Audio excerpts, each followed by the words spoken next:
Welcome to Unshakable with Human Design, the show dedicated to helping entrepreneurs use human design to shift from hustle to flow without sacrificing results. Come here to become an unshakable human and build an unshakable business according to your human design.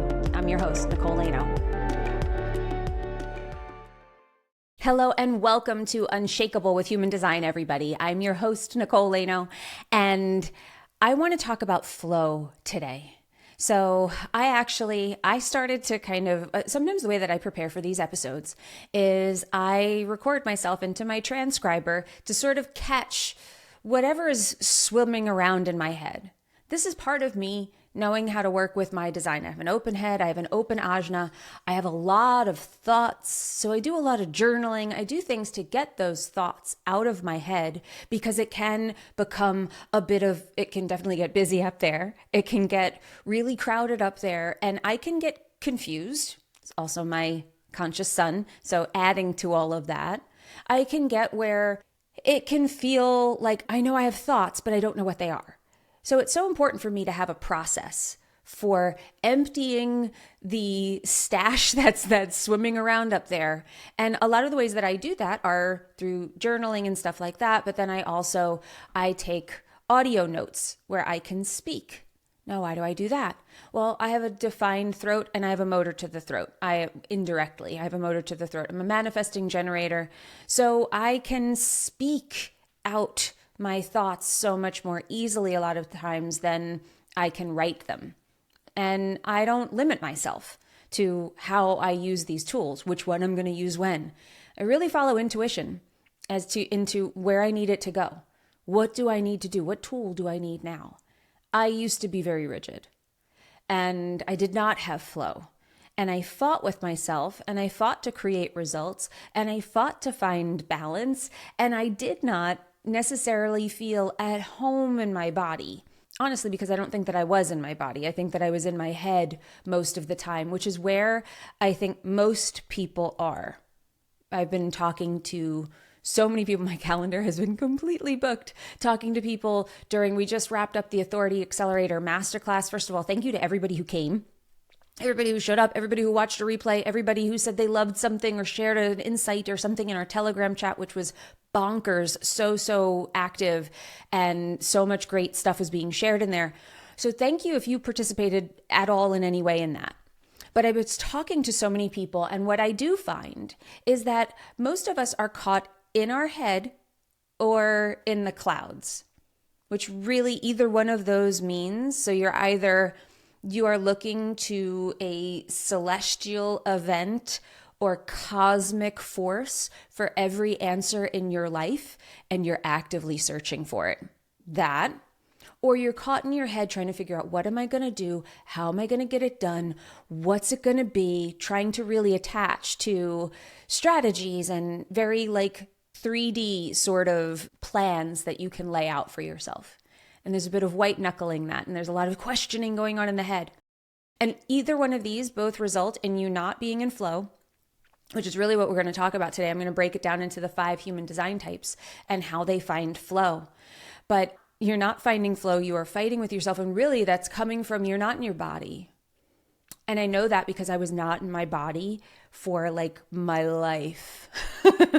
My acting teacher used to say things to me where he'd say, you're not in your body right now. And I'm like, okay, how do I get in my body? That was the question. And that's it's such a difficult thing because asking yourself, how do I get into my body is a heady thing. It's not a body thing. So how do we do that? And that's, to me, where human design came in and rocked my world, was because it got me in my body, because it got me out of my head, because it took the power away from my brain, which was so in charge of everything. And it messed up probably everything I consciously went for in my life. It screwed up on some level because I could not allow and I couldn't really be present in it. And I say this as somebody who's had a lot of success in their life. I am not somebody who struggled through life and never had any success. No, I've had lots of success in lots of ways. And I've had other things that I have gone after and not achieved. And I knew totally that it's like, this is me. I'm in my way here, and I am something internal in me is keeping me from being able to enjoy what I am going after. Like, I know I'm in my own way. And that's the not in your body part. And getting in your body starts with getting out of your head. And as I was talking with people and I've just been swimming in all of these experiences that I've had with other people over the last couple of weeks. And when I look at my clients inside Business by Design who have been with me for a long time, I had one client come into Austin, so we had lunch together. It was so wonderful to see her. And I've had interactions with all of, like, I'm always intimately involved with all of them. And the people who've been with me for a long time, some of them did testimonials during the Authority Accelerator. And the most gratifying thing to me is I watch them take the power away from their mind, and they are finding their flow. And what that does, and this is what it means to have somebody who's been down the journey, at least, that you want to go on. If you're looking to let go, find somebody who has learned to let go so that they can tell you what the road ahead looks like. You know, you are driving down a road that's dark. So the answer is to find somebody who's been down that road before and has headlights and who can illuminate that way for you.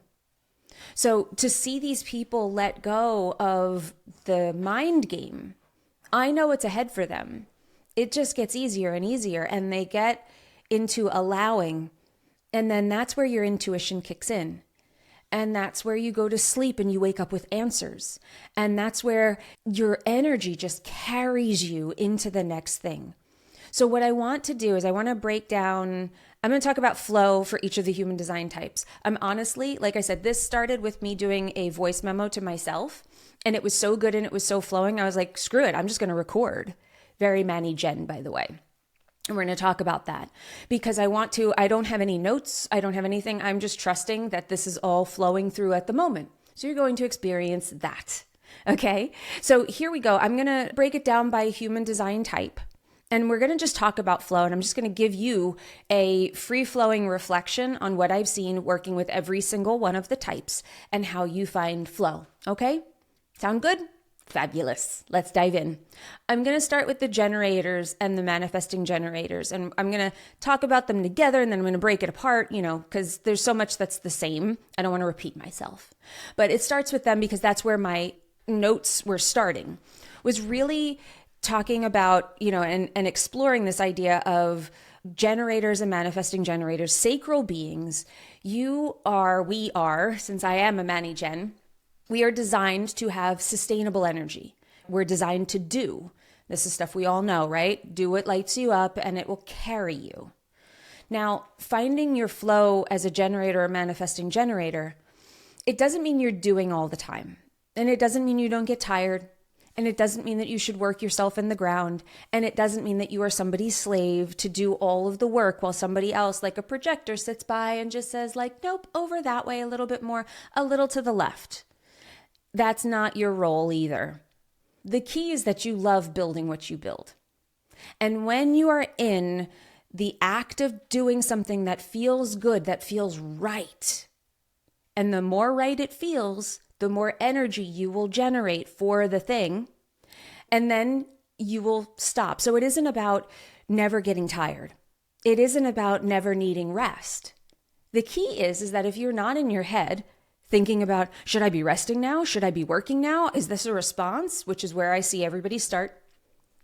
Is this a response? Should I go on this? You're still in your head if you're asking that question. Okay? I want you to I'm going to tough love you here a little bit. You are still absolutely 100% in your mind if you are asking that question. Is that a response? And you're looking for me to tell you whether it is. And because I'm not your authority, you are. And if you are following, and I'm going to talk about my process because I've been in a lot of flow. These last few weeks have been pretty amazing. And I'm in flow right now. But I've also been tired. So let's talk about how that works for generators and manifesting generators. Now, I'm a Manny Gen. So I have a lot of plates spinning in the air. And as long as I have a comfortable amount of plates, as long as I'm not distracting myself with too many things, then I will have energy for them all. And it will actually, each one will kind of feed me a little bit more. Generators, you're probably not going to enjoy too many things spinning. That will probably confuse you and make you kind of contract or retract a little bit. But because I'm not in my head these last few weeks, so here's what happens. You're in flow, you're doing the thing, and more energy is generated for the thing that you're doing. So I had the Authority Accelerator Masterclass going on. I had my clients to attend to. I had content that I was writing. I had all of these things where I was sort of shifting gears throughout the week. I had the podcast to do. I had all these things. And there were some times where I was tired. And there were some times where I'm going to be honest, I had to push through because there were just things that needed to get done. And generators, Mani-Gens, we are in the moment people. It can be really hard sometimes for us to plan and have the energy to do the thing we planned for. It's not how it works. It's why I didn't record this episode. I'm late with this episode. I was working it and trying to get notes out, but I felt my sacral turn on and I was like, screw it, we're just going to go record this. That's how it works. And sometimes that's not on our time, it's on sacral time. So we have to learn to work with that. And that can be really frustrating in the beginning because sometimes we're like, I got to get it done. And sacral's just like, yeah, nah, not happening. It's not really there yet for me. But when you are in the energy of the thing that's really turning you on, the ideas come, the things come. This is where momentum comes from. But if you're really not in your head, and if you are really listening to your body, you know when to go and you know when to stop. You're not really questioning that. Now, time constraints for me over the last few weeks had me doing more when I was like, I'm really tired and I really want to rest right now. But I was like, I really have to get this done. And I added more work on. There were things that I definitely, made trouble for myself with. It wasn't more than I could handle, but it was definitely, my sacral was saying no. And I was saying one more. I got to get it out. I got to get it done. Because I was on deadlines. This happens sometimes. But what did that result in? It resulted in me at the end, on Friday, after the last official masterclass session was over, I had sales calls booked back to back to back for like the rest of that day. And then I think the last one was like at 3:00 or something. And it was like somebody unplugged me. Like I felt my sacral go off. We're done. I didn't say I need to rest now. I wonder if it's time to rest. I wonder one more thing. I felt the motor turn off almost instantly. And I felt me lose that sustainable energy. I drained the battery a little bit and it let me know. And I did not question it. And I went to bed and I did all these things, try to rest. But then I had another week of 2 more masterclass sessions, the bonus session and a Q&A. And then I had sales calls and then I have my group call. I have a lot of stuff going on. I had a reading that week. And so there was so much going on. And I kind of had to probably put myself to work before I was ready to. But I know what I need. Now, here's the other thing. Now, in my mind, my mind might say, oh, we got to clear out a bunch of space because it's going to take days for us to recuperate from this. We're really tired. No, generators, we don't work like that. Yes, you will rest when the sacral says rest, but you don't know how long that rest is going to take. I went to bed last night. I slept like 10 hours last night. I gave my body rest. I have been giving my body rest all week, but I did feel like I was not really fully recharged. But this is where generators are different than the non-sacrals, and we're going to get to you guys in just a moment as I wrap up Mani-Gens and Gens here. But if you take rest as a Gen or Mani-Gen, this is what's different about us. You recharge that battery, you're ready to go again. You're ready to go again. Now, I don't know. When I go to bed tonight, there might be okay, we're done now again. We're done. And that might happen at 7:00 tonight. And I might have to just really recharge and restore myself. But next day, I might be ready to go. Whereas I see some Gens and Mani-Gens in my world still will come to me to be like, I feel like I should be resting. I feel like I should. No, it's not a thought. What's your body telling you? If you are really following flow, because that's what we're talking about here, finding your flow with your type. There's so much more to flow of the detail. We can get into variables and centers and all of this other stuff in the chart. We're not going to go that deep. We're just going to talk about, we're going to keep it at the type level. But your energy type tells you so much. So finding my flow as a manifesting generator, I have to see what life is giving me. I'm getting responses. It's saying, my body is saying yes, my body is saying no. I'm following all of those things. And then I don't have to ever ask myself, is it time to rest or is it time to go? My sacral chooses. And that's where I have other things that I'm going to do because I have been so in alignment with the things I have been doing. I have been so lit up by the work that I'm doing. I have other ideas that have come from that. I am so ready to go with those. I am so ready. Then my challenge just becomes like, am I carving out enough time to get it done? Is my calendar not so jammed that I can't do the things that are exciting for me? I'm in a creative mode at the moment. Now, that's the thing. We sometimes, generators and manifesting generators, we're so scheduled out, we're so planned, we have so many other things that are going. We think we're tired or we think we're frustrated, and it's like, no, you didn't create space for the thing that really lit you up. That's why you don't feel great. So we have to start listening to something other than our thoughts and our mind. We have to start saying, what do I feel? Your feelings will tell you everything, right? Now let's talk about manifestors. So manifestors, this is the thing with manifestors too. So manifestors, finding your flow has to be in those moments of a downtime. In those moments of a downtime, again, not going to your head. I see manifestors do this a lot. Particularly if you have definition in your head, you're going to do this a lot, where it's going to be, you're going to want to figure it out. You are going to want to know when the next urge is coming. You're going to want to know when the next thing is coming. And the truth is, you will not know. And what flow is about working with your energy, it's about not forcing anything.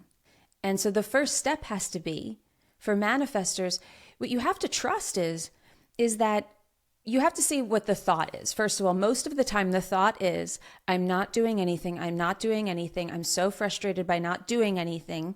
I want to make an impact. I'm worried it won't happen. It's taking too long. What if I never create the thing I meant to create? I think at the core of every manifestor is just like, what if I don't really get to do the thing that I meant to do? Like, what if I never get that thing out? There's that kind of really unconscious belief and motivation that is so beautiful that's driving you to not truly relax and rest in the relaxing and the resting. And really what relaxing and resting can mean is you're doing things, you're just not doing the thing. And you are giving yourself space, and you are giving yourself, and I mean that as physical space from other people. You're not apologizing for being who you are, which is somebody who doesn't need people the way that other people need people, who needs more space in order to become the channel that you're meant to be. You're waiting for something incredible to drop in that's going to drive you to action. You don't have to create the spark. The spark is channeled through you. And I know that sounds cosmic, and especially if you're just getting used to this work and you're just being introduced to human design and all this work, it might be like, oh, channeled? But you are a direct channel. It's not like for generators, we have to pay attention to what we're responding to because that's how the universe communicates with us. It's through life.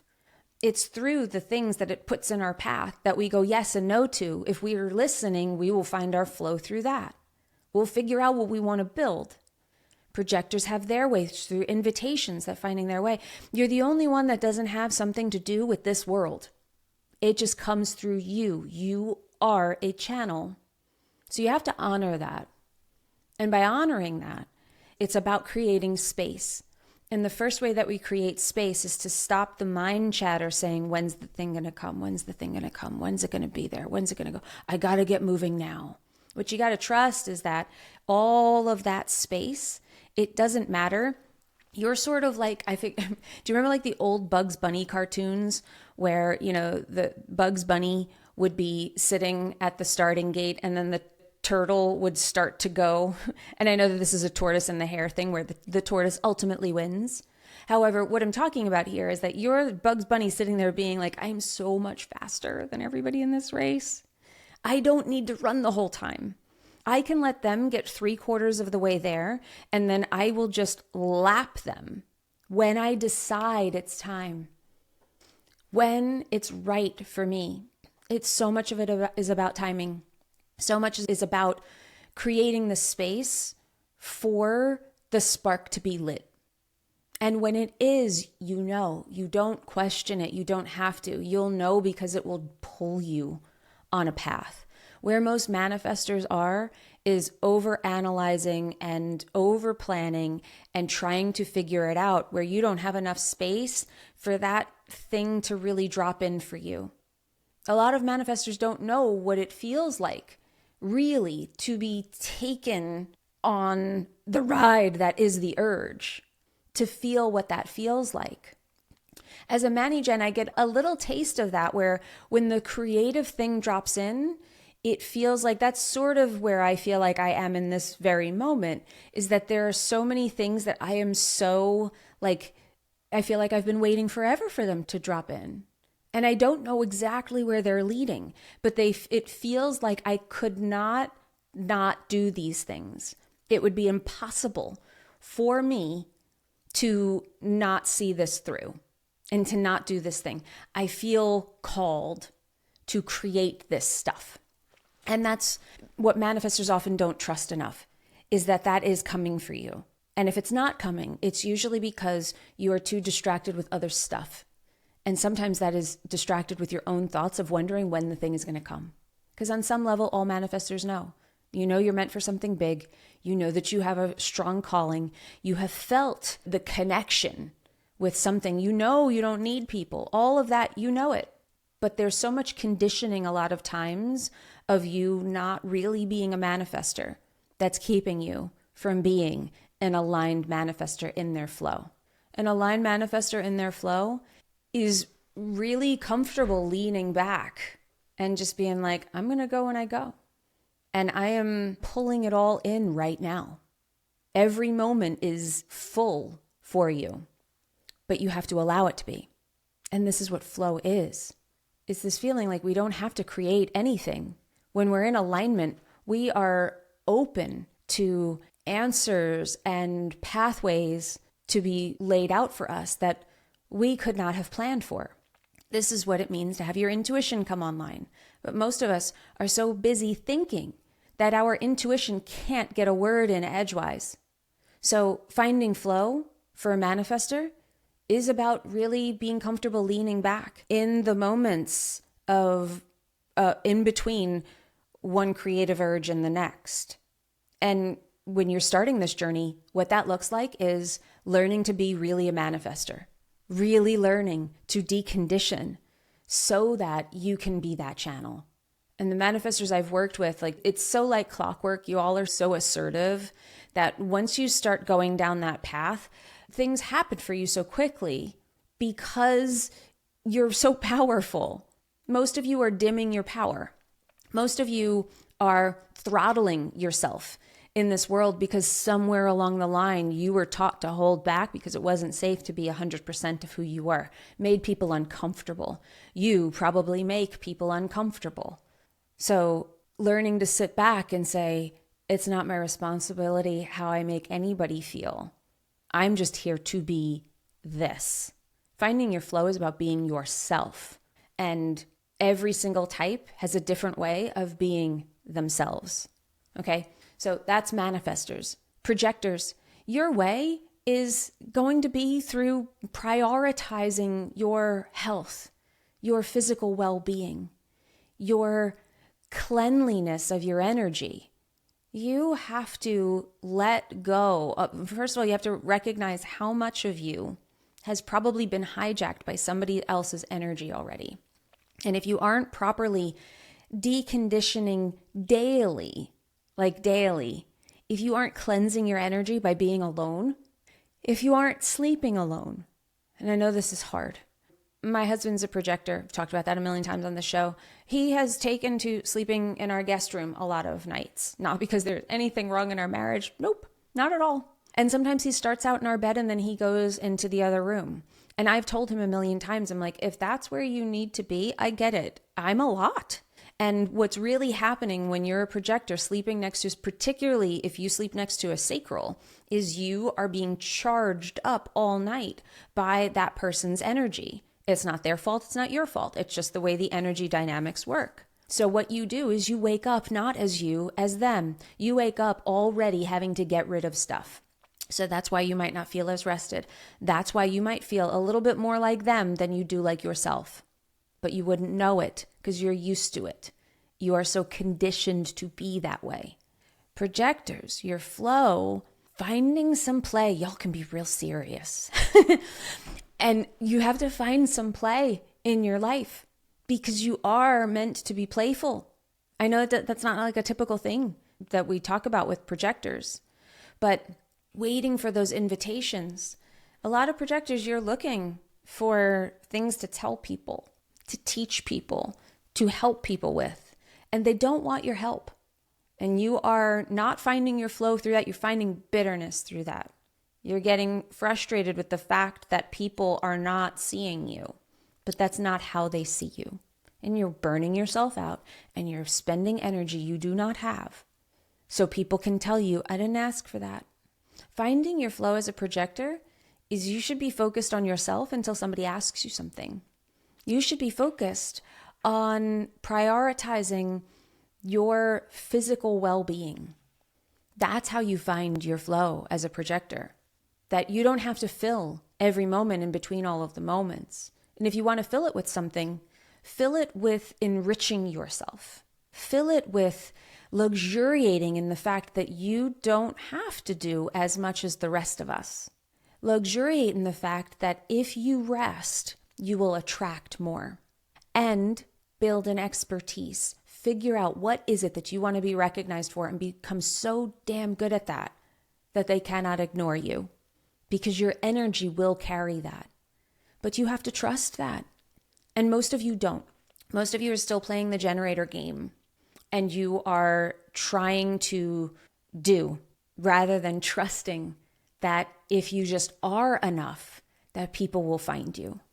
And you'll say things like, oh, I've tried that.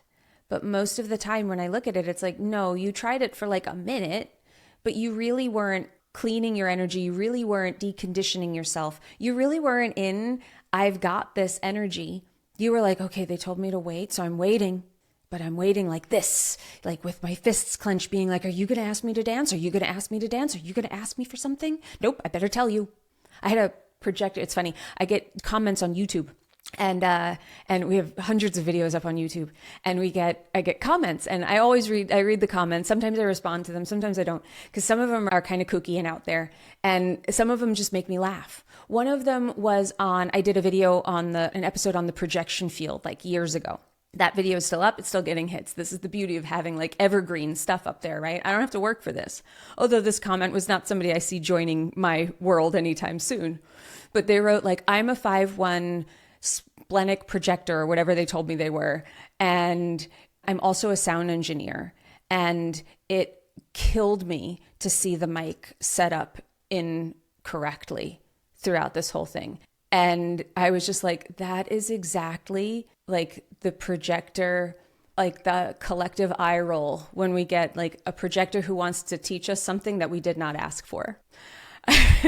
And if you're in that, it's just, do you see how that was just like, my energy just went, oh, nobody asked you about my mic. Nobody asked you. And that's where you have to, if you're just leaning back and you are daring enough to be seen as being really good, believing you are so good at what you do, I promise you, you will get invitations. They will come easily to you. But most projectors are not being seen. They're not allowing themselves to be seen, or they're being seen in that energy. Let me tell you this, let me tell you that. And nobody really is accepting of that. Your flow is to trust your wisdom and to trust that you don't have to move until the right invitation comes through for you. And I know that can be really uncomfortable because you're going to spend more time not doing anything than doing things. And that is your flow. Because projectors all complain that they have to do too much, but when we tell them to lean back, they say, I can't. And that's your mind telling you to do something, and you're not following your body. If you followed your body is saying no a lot. And it's saying no a lot more than you are answering that call. So I want to point out, you're in and you're ahead if you're not listening to your body. If you aren't listening to, and that's the thing, you don't have a sacral that's going to tell you when it's enough. You're going to burn out. And the more open you are as a projector, the worse that's going to feel when you burn out. It's going to feel, it's almost like you're short-circuiting. It's like, like your nerves are breaking down.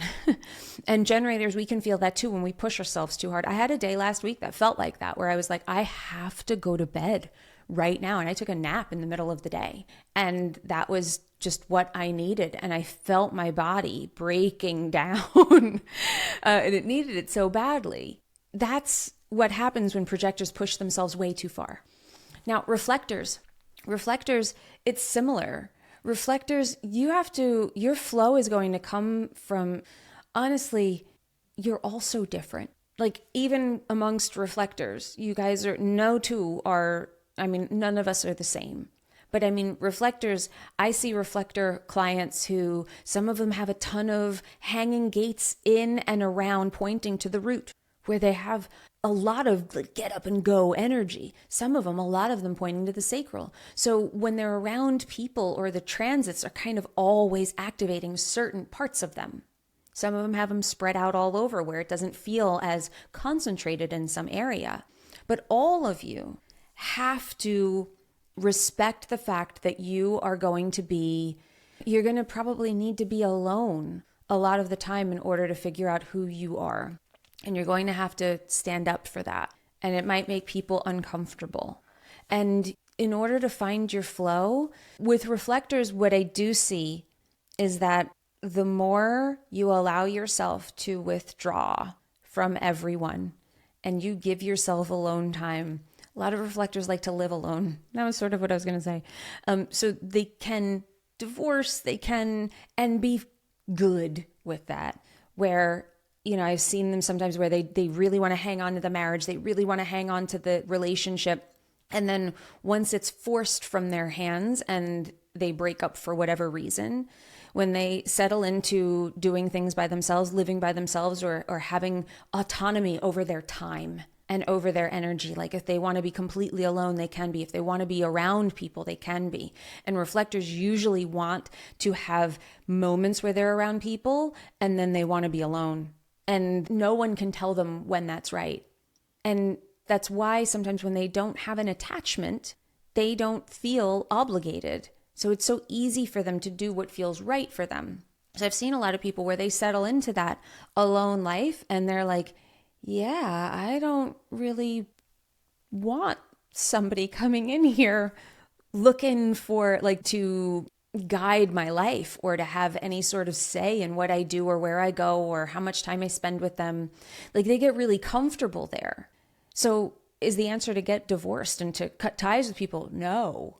But your flow is directly related to how much you are willing to stand up for yourself, to say, I'm not doing that. I'm not going there. I need to be alone. I'm going for a girl trip, meaning me, this girl, alone. I'm renting an Airbnb by myself in the woods, and that's what I'm going to do. You watch the kids. That level of, I think there's such a misconception that reflectors are, just these soft, delicate creatures.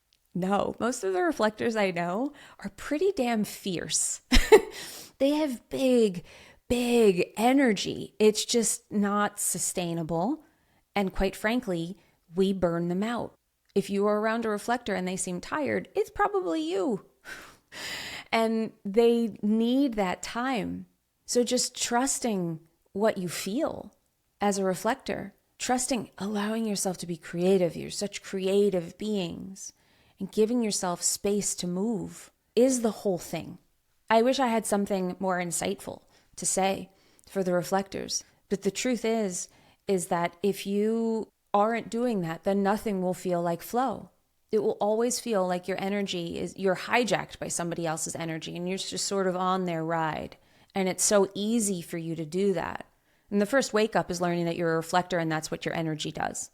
And I see people very quickly, once they realize they're a reflector, it's like, oh, this is why. And they start to take a step into owning who they are. But it doesn't mean that it necessarily for all of them stops there.